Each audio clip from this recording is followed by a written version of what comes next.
Last week, Roger Stone was arrested and charged with some pretty serious crimes, including witness tampering and obstruction of justice.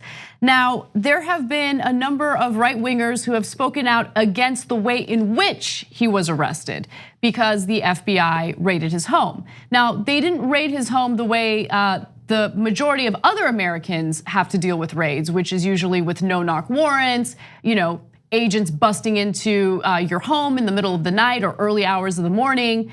This was a pretty, I would say, tame FBI arrest given what we've seen and covered on this show. But with that said, Senator Lindsey Graham was very much concerned about the way that Roger Stone was treated. In a letter sent Wednesday to FBI Director Chris Wray, Lindsey Graham said he was leery of Roger Stone being arrested at his Florida home in the early morning hours rather than being allowed to surrender voluntarily. He questioned whether the tactics were necessary in Stone's case. Graham suggested that those tactics only added to the spectacle. They did add to the spectacle, and I certainly enjoyed it. But there was a reason for why the FBI arrested him in the way that they did. They were very much concerned, prosecutors in this case were very much concerned that Stone would basically destroy evidence if he knew that he was gonna get charged. And so they did the raid the way that they did. And by the way, they actually seized a bunch of documents and records from his home as he was being arrested. So that was really the point. They weren't worried about him being a flight risk. They were worried about him destroying evidence. And they had good reason to believe that because of the witness tampering that was going on behind the scenes.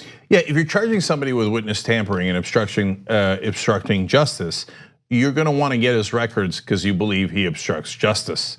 So if you said, can you please voluntarily surrender?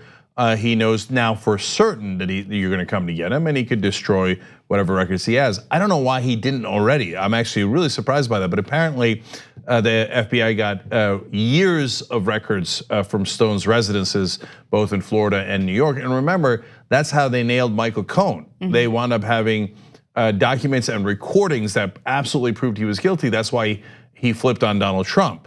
And if you notice, after Stone was always like, I'm never gonna flip on Donald Trump. I'm not a rat and all this stuff. And afterwards, he went on TV and he's like, well, maybe I could cooperate with Robert Mueller. Okay, so I don't know if his arrogance led him to not destroy the evidence.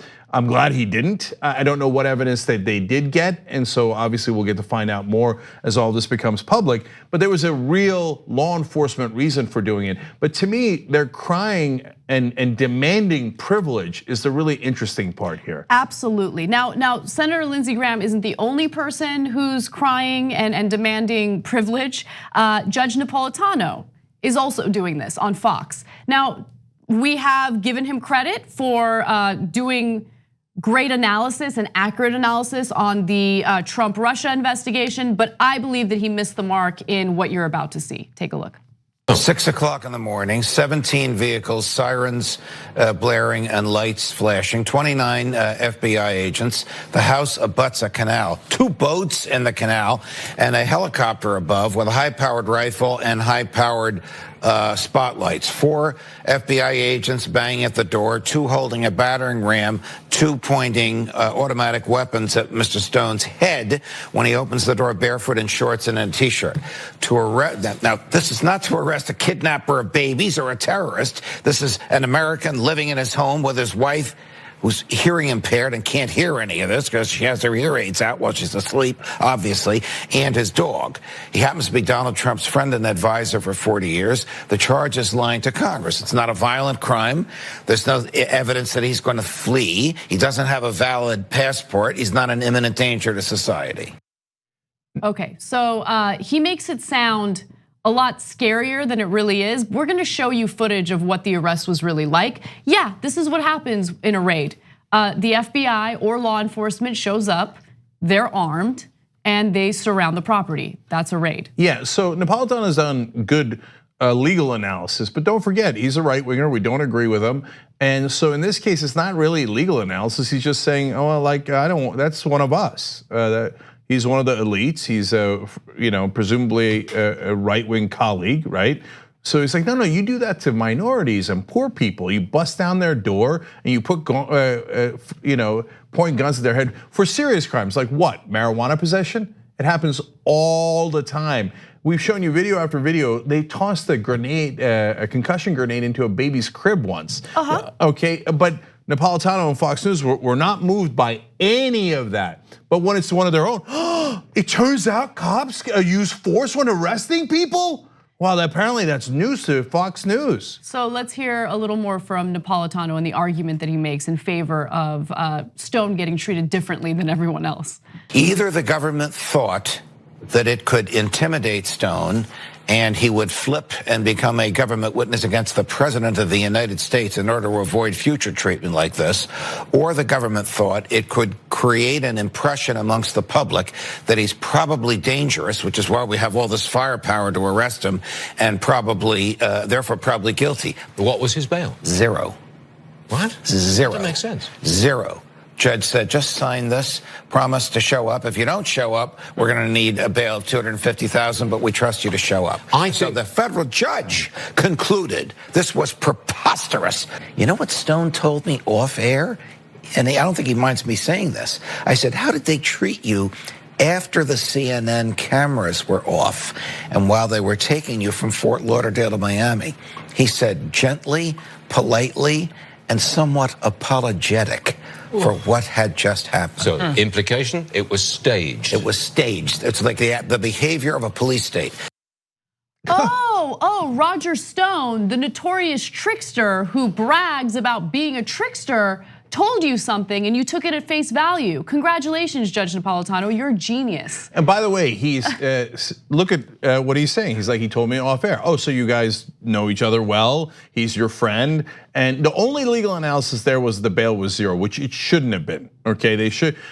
You smoke pot, they'll put bail on you, and if you're poor, you'll be sitting in jail for months. Yes. Okay. So, but this guy's part of the elite. All of a sudden, Napolitano and Stuart Varney are like, oh, I do declare. And I like the fake outrage that Stuart Varney had, fake surprise, like, oh, the bail was zero. You knew that. It's ridiculous, okay, right? So. But again, first of all, Napolitano is putting words into that federal judge's mouth by saying the judge says it's preposterous. Where does the judge say that it's preposterous? And again, the concern here wasn't that Roger Stone was a flight risk. The concern was that he was gonna tamper with evidence. And so that's why they did the raid, and that's the reason why they did the raid in the way that they conducted it. And you should enjoy your goddamn privilege, because they apparently, as you reported, were gentle with him. The rest of us don't get that privilege. Okay, when cops come, they're not usually gentle with you. Okay, yeah. and so, but these guys are like, oh, we're being treated like real people. It's an outrage. It's a police state. Okay, so with all that said, I think it's important to give you guys actual evidence to back up what we're saying, right? Because you should see what it was like when the raid was conducted on Roger Stone, and then you should see what other raids look like. The raids that, most other people have to deal with, even in cases where they haven't committed a crime, even in cases where law enforcement has the wrong house, which happens quite often. Now, with that said, let's go back to last week and see what the raid on Roger Stone was like. They arrived before dawn there, before 6 a.m. or just after 6 a.m. A dozen officers were told. The FBI agent shouted, FBI warrant. And you can see it all play out right here. This is just remarkable. It's just remarkable to watch, what they call. Okay, that's it, FBI, open the door. And now they're about to say another warning. FBI warrant. This is called, the grab shot in the vernacular, and it is remarkable to watch this all unfold. You can see Roger Stone right there. Okay, so you get the picture. They knock, FBI open the door, he opens the door, they arrest him.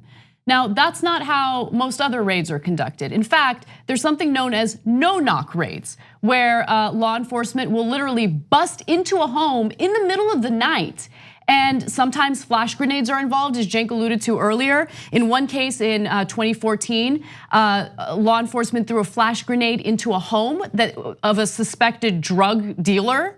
and the grenade fell into a baby's crib right next to his face. He had to go to the hospital and he was in a coma, a medically induced coma, and his face was burnt. And by the way, cops faced no charges for that. But that's the kind of raid that a lot of people who were suspected of drug dealing have to deal with, right? Now I wanna show you another raid that we talked about on this show. This is a client of Benjamin Crump, and he shared this footage with us. This individual was suspected of selling drugs. Now, initially, investigators showed up to his home, knocked, no one opened the door. The informant who had knocked went back to the police department and told them a made-up story, and then they obtained a warrant, a no-knock warrant. And this is what real raids look like.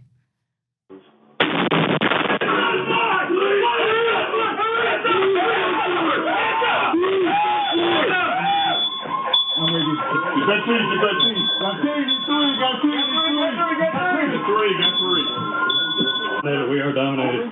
Hey, Griff. Both have not holding the river contact on the perimeter. Yeah, so is Lindsey Graham up in arms about that? Is Napolitano up in arms with that? I mean, again, the informant gave false information to cops and they did that, raid. There was a cop on the scene when the informant gave the false information. And the informant clearly did not talk to the guy because the guy didn't answer the door. Okay, so he happened to have video outside and inside because his house had been broken into. So he was taping things. I don't know if you noticed, he was on the couch underneath the door that they blew into the couch. And so there are thousands of these no-knock warrants where they literally blow the door off, and it's almost always done to people who are poor and sometimes middle class, and Fox News doesn't give a damn about it. Lindsey Graham has never cared. In fact, supports law enforcement as they do that. That guy was 100% innocent. No one cared. And what is Black Lives Matter about? It's about police brutality that is unwarranted, shooting unarmed black men. And so people are asking for justice. Can we reform the police so that they do not commit this overwhelming violence against people who do not deserve it? And what does Fox News say? They say, oh, Black Lives Matter is at fault. They accuse them of almost being a terrorist group when they're just saying, hey, we don't want a police state. But when their beloved, wealthy Republican Roger Stone is politely, his door is knocked down, but there's actual cops around. They're like, oh, police have weapons and we didn't know that they knock. Oh my God, they arrest people and they put handcuffs on them. No one knew this. Oh, now it's affecting me. All of a sudden I care. When it's black people, I don't care at all. When it's poor people, white people all across this country who are being crushed in West Virginia, Kentucky, etc., I don't care at all. But when it's my beloved right-wing colleague who constantly brags about doing dirty tricks, what do you think they are, legal? Okay, he did I'm not a crook sign right after that arrest. After his beloved Richard Nixon, who he has a tattoo of. What did Richard Nixon do? He broke the law. And so basically, Roger Stone has been advertising that he's been breaking the law for decades. He's finally caught and politely brought in, and they're like, oh, it's a police state. It's a police state. Please. So Lindsey Graham and Napolitano and all those others, go cry in a corner somewhere. Apparently you need a safe space from law enforcement, and come to find out that it turns out law enforcement is not always doing things exactly right. In this case, they actually did do it, and thank God they preserved the evidence. Absolutely. And one final thing, for those of you who might wonder, well, how often do these no-knock warrants occur? This is from 2015, so the number might have increased, but according to Vox, there are a staggering 20,000 or more estimated no-knock raids every year across America. And Fox News covers every single one of them. Oh, right, never covers a single one. You're a real person in America, they don't give a damn about you. They're happy to have your door blown off and your family endangered. But when it's a crook that's on their side, all of a sudden they're concerned about the police state. Thanks for watching this free clip of the Young Turks. Don't forget to become a TYT member today. For more exclusive content, join now at tyt.com/join.